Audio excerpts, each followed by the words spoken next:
kota yang paling terkenal dan menjadi tiang utama kekristenan semakin besar adalah di kota Roma itu sendiri. Bapak Ibu yang Bapak tekankan di sini, bagaimana Injil ini diberitakan setiap jam. Jadi kalau kita baca sebenarnya semua firman Tuhan, terutama perjanjian baru ini adalah pergulatan orang beriman dengan situasi dan kondisi yang tidak mendukung Injil itu sendiri. Sebabnya memang. Jadi tidak ada istilahnya ada kondisi tertentu lalu Injil itu diberitakan. Bagaimana setiap orang percaya dalam konteks, dalam kondisi apapun, Tuhan selalu mengingatkan kita bahwa kita adalah alatnya. Yang pertama. Yang kedua, Bapak Ibu Saudara, sebagaimana persekutuan Komisi Perempuan PGW hari ini genap 20 tahun ke-8.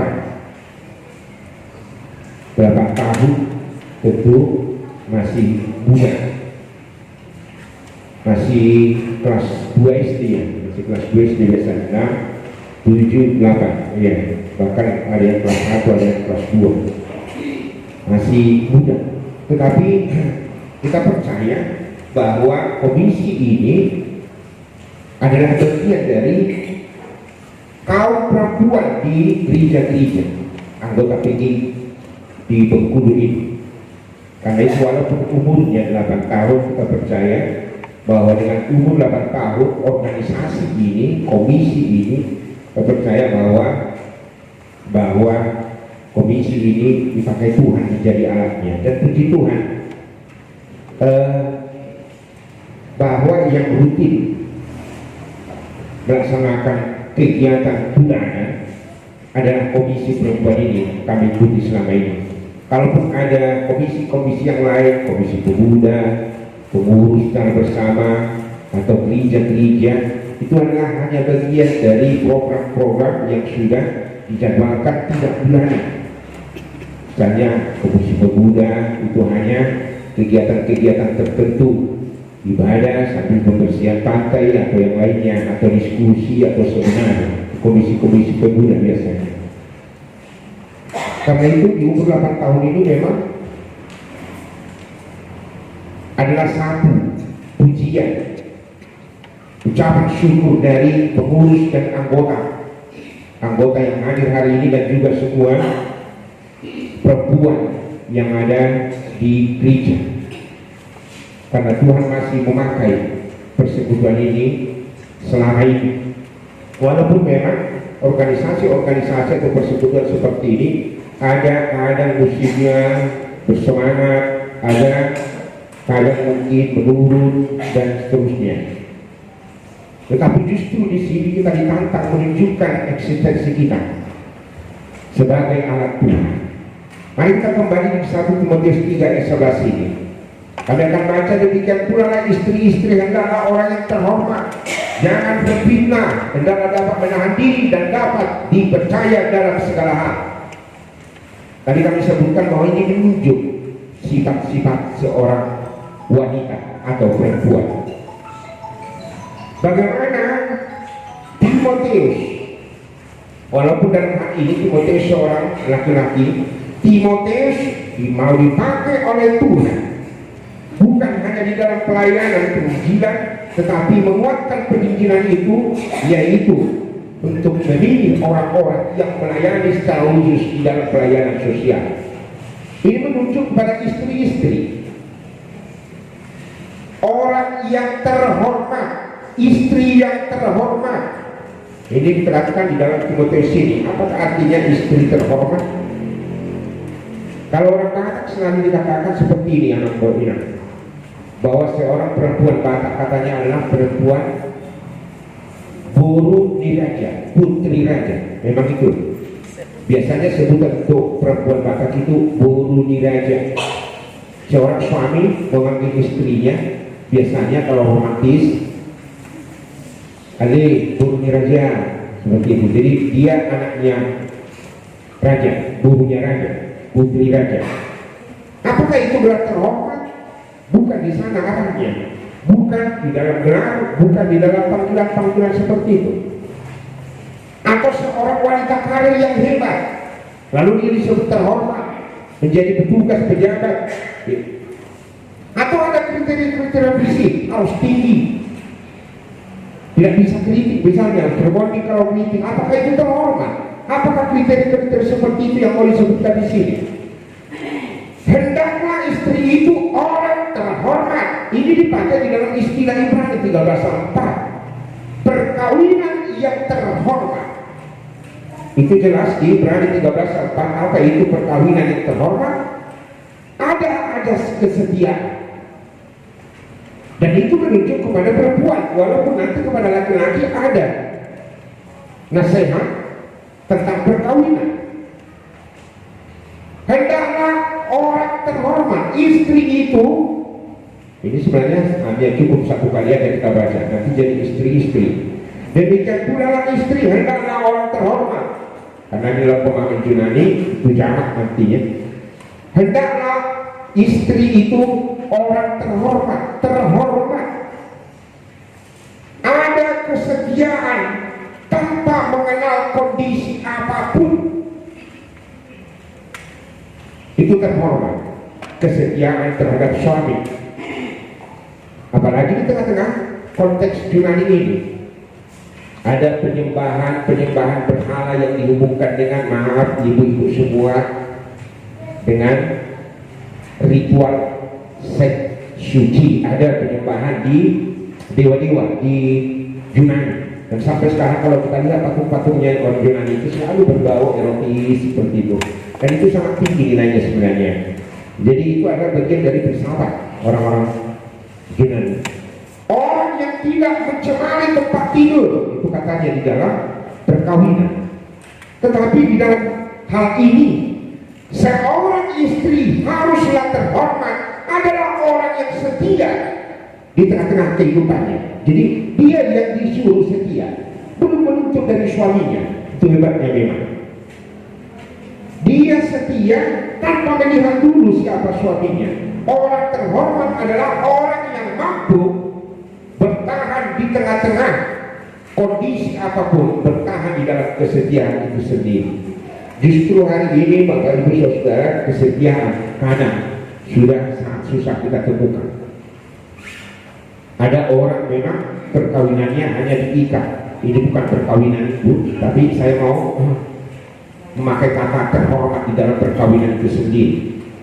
Ada orang dinikahkan karena sama status. Ada orang dinikahkan karena satu pekerjaan atau satu profesi. Ada pernikahan yang berhubungan dengan hal-hal lainnya. Karena itu, istri yang terhormat adalah istri yang mampu bertahan di dalam kesetiaan dalam kondisi apapun. Itu yang terhormat. Yang kedua, ada hubungannya juga dengan sini, jangan yang suka fitnah. Ini sekarang ini yang paling laku Bapak Ibu. Fitnah. Dan ini yang membuat bangsa kita hancur, untuk ribut seperti ini. Di konteks-konteks di Jaya ribut karena kasus-kasutan, hoax dan segala macam, fitnah. Ini ada hubungannya dengan hati sebenarnya. Jadi kalau disebutkan fitnah, adalah orang yang selalu lebih senang membicarakan kesalahan, kekurangan orang lain ketimbang keberhasilan orang lain. Ini adalah sifat manusia, Bapak Ibu. Kita lebih tertarik menceritakan kelemahan orang lain, kekurangan orang lain, atau kelebihan orang lain. Ini juga menjadi evaluasi bagi kita semua. Hati kita jelas masih kurang baik kalau kita lebih tertarik membicarakan kekurangan-kekurangan orang. Bukan berarti kita tidak bisa membicarakan kekurangan orang, tetapi dalam konteks apa? Kalau itu untuk memperbaiki, silakan. Kita harus berbicara jujur. Yang seperti inilah engkau, yang seperti inilah engkau. Tetapi kadang Bapak Ibu hari ini bawa informasi yang paling minimalis dan paling gampang untuk ditelan adalah informasi yang tidak jelas dan informasi yang menjelek-jelekkan. Bukan luar biasanya sekarang. Ini juga ada keprihatinan kita di tengah-tengah beragama hari ini. Kita juga prihatin bangsa kita inilah bangsa yang beragama. Semua mengakui ya Pancasila, ketuhanan yang Maha Esa. Tetapi justru hari ini kita ditantang. Dan ini jadi bagian dari tugas Komisi Perempuan bagaimana semakin gerakan okumene, bukan hanya untuk gereja-gereja, tetapi juga bagaimana saudara-saudara kita yang berbeda agama bisa kita jalin dalam kerjasama tertentu.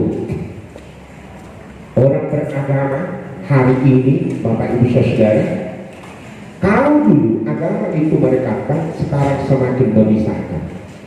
Dan ini yang paling berbahaya. Agama sekarang sering dipolitisi, sering dijelek-jelekkan. Ya, kita juga menjadi terpengaruh. Kenapa terpengaruh? Ketika postingan-postingan itu menjelekkan kekristenan, lalu kita balas dengan menjelek-jelekkan agama yang lain. Yang kita harap makin hari, makin tahun, makin sering kita memakai media-media ini, dan memang tidak bisa lagi dihindari bahwa media ini sudah menjadi sarana utama saat ini. Kalau misalnya laut di rumah masih kurang enak, masih dimaklumi, masih bisa dimaklumi. Tapi kalau pulsa habis hari ini, kita kurang tahu ibu. Apakah kita pernah kehabisan pulsa ketika kita menargetkan? Misalnya 1 bulan ini 30.000 lah atau 100.000 lah, lalu habis. Apakah kita mampu bertahan 100.000 itu, atau memang langsung kita usahakan udahlah belanja aja dihemat seperti itu? Dan tahan lagi orang tidak memposting hari ini. Jadi suatu fakta kenyataan. Ya. Karena itu jangan memfitnah. Hati kita juga perlu kita koreksi. Bagi saudara-saudara kita banyak persekutuan, kelompok-kelompok pecah karena kita sering mempertajam sesuatu kelemahan atau kesalahan orang lain, dan kita sangat sungkan membicarakan keberhasilan orang lain. Jadi perlu koreksi di hati kita. Seorang istri harus mampu membicarakan hal-hal yang terberkati dan hal-hal yang diberkati. Yakobus 3 ayat 5 itu demikianlah dengan lidah, bahwa lidah itu, boleh kita lihat sebentar Yakobus 3 ayat 5 itu. Apalagi lidah hari ini bukan lagi hanya, maaf ibu, bukan hanya lidah yang di sini lagi, tetapi jari kita sudah berubah sekarang jadi lidah. Ya, lidah yang memberkati atau membawa kutuk. Boleh ada yang baca Yakobus 3 ayat 5? Demikianlah kebijakannya walaupun suatu anggota kecil dari tubuh namun dapat meninggalkan perkara-perkara yang besar. Lihatlah betapa kecilnya anak, dia dapat membawa perkara yang besar. Ya, jadi kata-kata atau disimpulkan dengan lidah di sini, sebenarnya kata itu atau tulisan kita itu juga bagian lidah. Tulisan kita itu adalah pancaran hati kita. Sekali lagi mari kita koreksi. Apakah kita lebih suka membicarakan hal-hal yang bisa membuat orang tersandung, atau memberikan kata-kata penghiburan, penguatan? Itu dia yang tadi itu, pelayanan sosialnya itu. Yang ketiga, menahan diri. Menahan diri. Bagi gereja-gereja tertentu bahwa memang ada diumumkan agar berpuasa, atau misalnya itu langsung itu kan ada tidak puasa sebelum menjelang hari kematian Tuhan Yesus, itu diundangkan, diumumkan menjadi satu peraturan gerejanya. Ada puasa di sana, puasa putih, puasa ini. Di AKBP tidak ada puasa-puasaan diundangkan. Ya, mulai hari Senin sampai hari Sabtu boleh makan apa saja. Yang merah ataupun yang tidak merah bisa dimakan mulai Senin sampai hari Sabtu. Atau secara khusus di gereja-gereja tinggi tidak terlalu diundangkan puasa ini. Justru hari ini kita tekankan, ada banyak tentang puasa, ada banyak tentang meditasi. Walaupun harus kita bedakan dengan puasa-puasa yang lainnya. Kita puasa bukan untuk mencari berkat Tuhan lagi, bukan. Berkat Tuhan itu sudah jelas. Tetapi agar berkat itu tetap tinggal dan diam di antara kita. Itu puasa, konsep puasa. Orang puasa agar menuju kehidupan yang kekal, agar Tuhan berbaik diri dengan kita, agar doa-doa kita dikabulkan. Tidak ada pemahaman-pemahaman seperti itu. Kalau karena puasa lalu Tuhan menjawab doa kita, atau karena kebaikan kita Tuhan menjawab doa kita, satu orang pun kita tidak akan ada yang layak hidup, karena setiap hari kita punya dosa. Nah, maksud saya seperti ini, bukan mengecilkan kata puasa itu di dalam makna doa. Ada memang doa puasa yang diharuskan Yesus untuk berpuasa untuk menyembuhkan sesuatu. Tetapi itu bukan menjadi mantra. Lalu orang berpuasa agar dia punya kekuatan ini, punya kekuatan tubuh. Tidak pernah kita diajar seperti itu. Puasa itu adalah mengingatkan kembali rahmat Tuhan, berkat Tuhan yang sudah tersedia di tengah-tengah kehidupan kita. Berpuasa, apa arti berpuasa? Karena kriteria nomor 3, ibu-ibu, istri itu harus mampu menahan diri. Menahan diri. Ya, penyakit perempuan katanya sekarang, mudah-mudahan ini tidak benar, bahwa penyakit perempuan hari ini adalah berbelang. Benar apa tidak ibu-ibu? Benar. Dan tokoh sudah masuk ke rumah kita, bahkan ke tempat tidur kita. Ini hebatnya sekarang. Ini teknologi ini luar biasa. Puji Tuhan dia tidak berkat, atau terkutuklah dia karena iblis memakai ke kita. Tergantung kita dengan ini. Generasi revolusi industri 4 itu istilah-istilah sekarang. Tidak bisa lagi dipungkiri. Kertas-kertas tidak perlu lagi sekarang. Cukup traktruk sekarang. Ya, menahan diri. Orang diajar sekarang konsumtif, lalu buka HP. Kita kurang tahu, kita lagi melihat apakah sebenarnya. Buka minuman kan, udah 1 menit, kan? Baru membaca WA group. Habis WA group, habis WA pribadi, lalu mulai Facebook. Nah, ini luar biasa sebenarnya ini. WA grupnya 5, ini minimal 5. WA pribadi juga ada 5. Facebook, luar biasa. Kalau Facebook kan berapa orang temannya, harus lihat, tak habis habisnya terus berputar. Ada yang tertarik di komen. Nah, langsung kalau itu komen lagi, habis kita semuanya waktu itu. Nah, memang itulah zamannya. Kita bukan menyalahkan HP-nya. Bersadar kita, namanya yang kita pegang ini apa? Smartphone itu ponnya yang pintar, bukan orangnya yang pintar. Itu luar biasanya. Jadi ketika kita memakai ini, memang apakah kita lebih pintar sama dari dia, atau kita yang diborong-borong? Memang dia smartphone kok. Dia pintar. Tergantung kita, apakah kita mau diborong-borong semuanya. Berpuasa. Tadi WA, ya itu juga kita harus puasakan ya itu. Udahlah. Tidak usah terlalu banyak masuk grup. Dulu kan bangga kita, masuk grup. Sekarang sudah ininya, prosesornya lemot kan, membacanya juga banyak yang tidak penting. Semua meninggal Pak Habibie, semua memposting, WA, semua memposting. Akhirnya apa yang terjadi? Karena keseringan melihat Habibie diposting, ya udah lewatan seperti itu. Tidak ada lagi kesan. Maaf ibu, tahun 70-an lah kelahiran saya lahir tahun 70. Tahun 80 ke bawah, kalau kita pergi ke rumah kawan, ada foto Aini di sana, cerah, ada itu.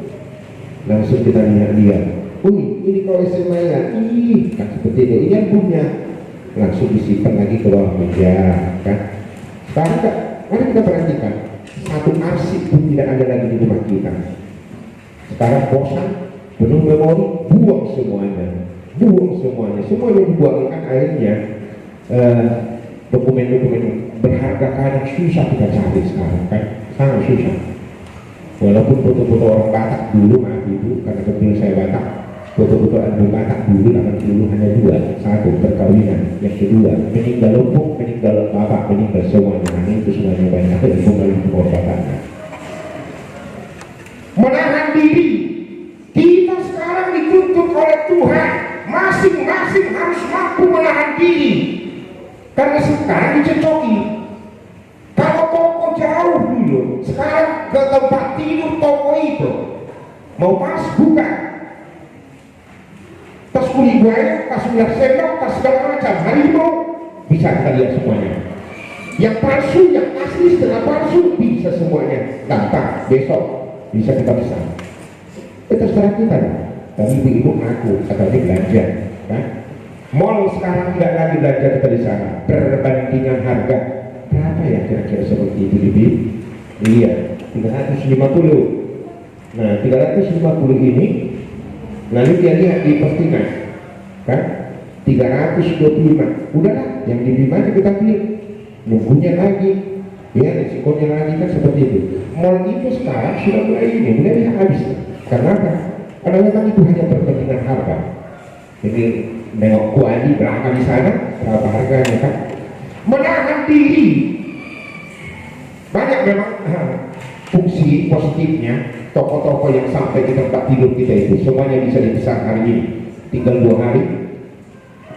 Bagaimana setiap orang Kristen harus mampu berpuasa di konteks tantangan. Apakah kita ini semakin boros, semakin konsumtif, atau kita semakin diajari untuk berhemat hari ini? Adakah anggaran kita tentang pulsa dari anak, ya? Ya, begitulah kalau bisa wifi semuanya satu, yang wifi-nya satu. Karena anak-anak sekarang SD juga sudah pakai ini, pakai HP. Adakah anggaran kita di situ dengan jelas? Tokau 10.000 1 bulan, tokau adakah itu? Atau jangan-jangan kapan habisnya ya selesaikan aja. Tadi saya katakan Bapak Ibu Saudara, kalau lauk di rumah itu masih kurang enak, masih bisa lah kita disuruh anak-anak makanlah. Tapi kalau pulsa sekarang habis, saya kurang tahu apakah itu sumber keributan, sumber perang di rumah anak-anak dengan kita. Kita belajar berpuasa 3 hari, hidup sederhana. Semakin maju, kita semakin dirayu agar kita memilih. Dan jangan heran ibu-ibu. Tadi saya katakan, saya bukan anti habit seperti ini. Saya juga punya 2, maaf ibu saudara, saya bukan mengatakan banyak kali, saya ada. Ada memang usia profesional seperti itu, umum. Ada yang hanya yang berhubungan dengan pelayanan gereja. Okay? Ada memang. Dan kadang-kadang saya tinggalkan di tiap umum itu, biar tidak terganggu. Bagaimana kita saat ini Tuhan tangkap. Justru dengan teknologi seperti ini yang maju, ini membawa berkat terhadap ekonomi juga, terhadap harga diri kita. Aku orang tahu apakah dia pesta. Kita ini ganti baju yang baru lah, biar lebih bagus nanti postingan. Udahlah, nanti saya dikira menyinggung yang gambar-gambar seperti itu kan. Paling rajin kan ibu-ibu sebenarnya posting. Bapak-bapak tidak kan. Tapi kalau seputar juga kadang nggak malu kan seperti itu kalau bapak-bapak kan. Tidak terlalu. Ini kan memang hakikat kita berbeda. Kalau laki-laki itu kan tidak terlalu ini kan, tidak terlalu apa, citra-citranya masih seperti itu. Tapi kalau perempuan kan susah juga itu. Pergi ke pesta, lagi pesta perkawinan ponakan kami ini. Tetapi ponakannya itu tidak pernah kelihatan, justru fotonya yang kelihatan. Di situ yang lucunya kadang. Siapa yang tahu ibu ini atau yang ponakannya? Hari ini di pesta perkawinan ponakan, tapi sampai habis foto yang diposting, tidak ada ponakannya kelihatan perkawinannya. Justru gambarnya yang ada di sana. Nah, sekali lagi saya bukan untuk memprotes kalau macam, kita tidak bebas, tapi perlu juga memakai postingan-postingan juga, kan? Tadi yang saya katakan itu mengikuti pesta pernikahan. Nah, sampai selesai postingan dan kelihatan siapa yang menikah di sana, justru dia yang terjadi. Mari kita berpuasa ibu pada hal yang tidak penting. Kita harus puasakan itu. Kita sedang diri manusia konsumtif. Kita sekarang ditantang dan dipikir juga memang hidup uga hari sederhana mencukupkan diri. Kalau tidak, ibu-ibu, kita tidak akan pernah mampu mengucap syukur kepada Tuhan. Karena itu kehidupan keserakahan sekarang semakin luar biasa. Ya, sudah ada yang seperti ini, mau seperti ini, mau seperti ini. Karena dunia ini menawarkan segala macamnya. Sudah ada tas seperti ini, mau tas seperti ini, tas seperti ini. Ya, sudah nuansa warna merah jambu, besok warna kuning, besok warna segala macam. Sekali lagi saya bukan hanya memprotes ibu-ibu. Itu suasana yang paling dekat dengan ibu-ibu yang mau saya utarakan. Di tengah dunia ini juga tentang kepemimpinan, kantor khotbah tentang kepemimpinan sangat luar biasa sebenarnya. Kita diperhadapkan dunia yang aneh hari ini. Dunia di mana kita dipersiapkan menjadi penentu hidup kita. Kalau dulu ada paman saya di sana berdiri, saya merokok, saya akan takut. Hari ini tidak ada lagi berlaku itu. Entah pun saya di sana, entah pulang saya, entah guru saya tidak takut lagi. Itu mari kita lihat itu anak-anak. Manusia sekarang bebas berdiri. Justru sekarang Tuhan memberikan teknologi yang luar biasa kepada kita. Hari ini kita mau dikatakan menahan diri. Dalam arti kata tadi saya katakan berpuasalah, puasakanlah sesuatu yang tidak agar kita diberikan oleh Tuhan. Satu kekuatan yang selalu 21 ayat 20. Harta dan minyak ada di rumah orang bijak, tetapi di rumah orang yang berbalik itu tidak ada. Yang terakhir, dapat dipercaya dalam segala hal. Ini luar biasa memang kaum ibu-ibu ini semuanya. Ini yang keempat dan yang terakhir, bagaimana seorang ibu dapat dipercaya dalam segala hal. Tentu saja ini sudah terbukti di dalam sejarah. Sehebat-hebat bapak, sehemat-hemat bapak, kalau ibunya boros, maka tidak ada yang tinggal. Itu secara keluarga. Tidak ada yang berhasil seorang bapak menjadi bendahara.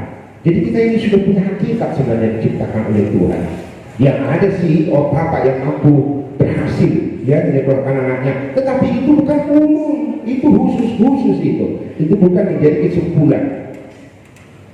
Tetapi seboros-boros bapak suami, kalau ibunya mampu mengelola, dia semuanya akan kelihatan, pasti akan kelihatan. Dapat dipercaya bahwa seorang ibu, dan memang itu lagi dalam perkawinan, aku akan memberikan penolong yang sepadan. Ini luar biasa firman Tuhan ini sebenarnya. Penolong yang sepadan dan akan menyempurnakan kemanusiaan laki-laki. Harus jujur kami akui ibu-ibu, tanpa perempuan kami tidak pernah sempurna sebagai manusia. Jadi perempuan itu memang penyempurna. Nah, saya andaikan seperti ini, ada pabrik, dan pabrik ini akan menghasilkan sebuah produksi, misalnya karet. Tetapi karet ini tidak akan pernah berhasil diproduksi tanpa karyawan. Karyawan dari yang arti apa? Itu penolongnya itu. Jadi bagaikan seperti itu. Ada sesuatu menghasilkan sebenarnya perempuan ini. Itulah yang menjadi paling utama. Buktinya, semua pengangguran, semua produksi, semua pabrik akan bangkrut ketika karyawan lari semuanya. Bukan pemudanya, bukan pemuda yang paling berharga ternyata. Akhirnya dapat dipercaya dalam segala hal. Ada berapa hal tadi yang disebutkan di Alkitab ini. Yang pertama, orang yang terhormat adalah orang yang menjaga kesetiaan, orang yang menjaga kesucian. Yang kedua, menjaga lidah atau jangan memfitnah. Yakobus 3 ayat 5 sudah jelas. Ketika lidah kita berbicara, hati kita ditunjuk sebenarnya. Menahan diri. Mari kita evaluasi ibu-ibu, kecenderungan apa sekarang yang harus kita puasakan di tengah-tengah kehidupan kita ini. Dapat dipercaya dalam segala hal. Tentu semua ini bisa kita lakukan bersekutu dengan Tuhan. Allah adalah permulaan pengetahuan, tetapi orang bodoh menghina hikmat dan didikan, katanya. Artinya bagaimana kita bangun persekutuan. Dan ini yang paling saya imani di tengah-tengah kehidupan keluarga saya. Ketika kita memiliki prinsip, ketika kita memiliki idealis, ketika kita memiliki program di tengah-tengah kehidupan kita ini, tanpa firman Tuhan, kita tidak akan sempurna melakukan itu. Karena itu Mazmur selalu berkata, 119 ayat 105, apa ibu-ibu? Firman-Mu adalah pelita bagi kakiku dan terang bagi jalanku. Dan memang ini firman. Kita percaya apapun itu tadi, teknologi segala macam, ekonomi segala macam. Saya perlu percaya dengan doa yang dibangun sebagai tiang di tengah-tengah keluarga. Hikmat Tuhan akan memberikan hal yang luar biasa. Karena kita berdoa bukan hanya untuk kita, tetapi juga bagi anak-anak kita. Karena kita bingung, apa sih cara saya untuk menasihati anak ini, bagaimana untuk ini mengarahkan dia. Ternyata banyak orang tua yang tidak berpendidikan mampu mengarahkan anak-anaknya di sana satu. Karena itu kita percaya anak itu diberikan oleh Tuhan kepada kita, karena kita sudah mampu untuk ininya.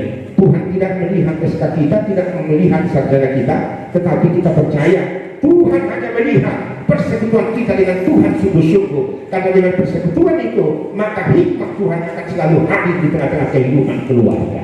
Karena itu, selamat berulang tahun di ulang tahun ke-8 ini.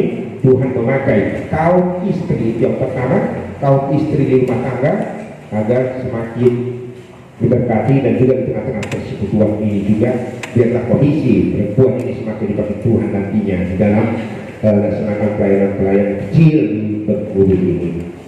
Amin. Kita berdoa. Terima kasih Tuhan untuk hari ini. Kami percaya dengan firman yang kami dengar. Kalau Tuhan menunjuk istri-istri atau kaum perempuan,